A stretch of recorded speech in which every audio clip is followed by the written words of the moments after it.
We've worked together only once, as far as I can remember.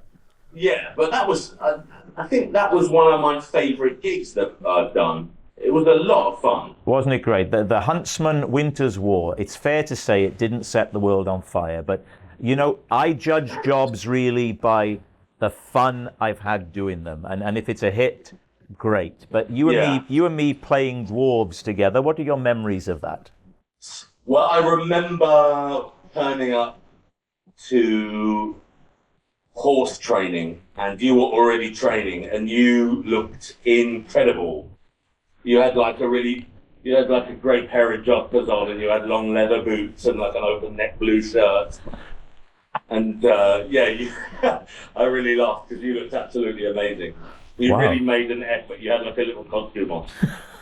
I remember as well because I think I had like 4 or 5 lessons on how to ride that horse.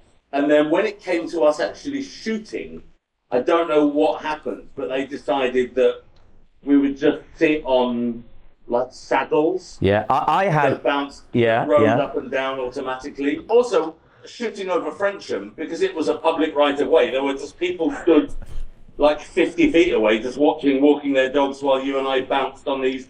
Yeah. They call them phony ponies. Is that what they are? Wasn't it about also having a paparazzi take a long lens picture, and even though we were in the back of Chris Hemsworth's shot, we were never mentioned by name. You'd see, when it was filming, the Daily Mail would run pictures of Jessica Chastain, and you or I would be in the back of the shot. We'd never get mentioned. Now, I told myself it was because I had prosthetic makeup, a beard, and a high forehead, you know?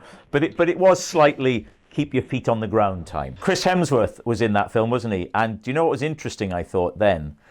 Because of late, he's made his portrayal of Thor a lot more comedic, hasn't he? You could chart that, but you could really see on that film, he was so into comedy. Do you remember that thing? I did a thing that I picked up from, here comes a name drop, I picked up from Kenneth Branagh on a play I did with him, where Ken would always say, "Dear Diary, a difficult morning's rehearsal with Rob, something seems to be troubling him." So I would, on our set, I'd say, "Dear Diary, Chris seems a little distracted this morning." He couldn't get enough of that. Every time he'd come out, he'd go, "Dear Diary, dear Diary." So it's been really interesting for me to see how he's taken his Thor thing, you know, to far more comedic places. Yeah, that was our fault. Yeah, I do. Well, I think that he was on a sort of a journey of wanting to do that, because a guy that looks like him, you don't think comedy first of all. No, that's true. You know, I think he's naturally he's like, I'm watching a advert about guide dogs, and it reminds me a bit of Chris. He's like a big, beautiful puppy, isn't he? He's a lovely, I mean, he was kind of... wants to soak it all up, and I think often, you know, he'd do that thing where he'd be he kind of wouldn't believe what was going on, you know what I mean? Yeah. I remember my little boy, who's not little, he's now 10, but he came onto set one day when we had lots of horses. He had an Avengers t-shirt on with all the characters. And Chris was like, "Tim, so who's your favourite, mate?"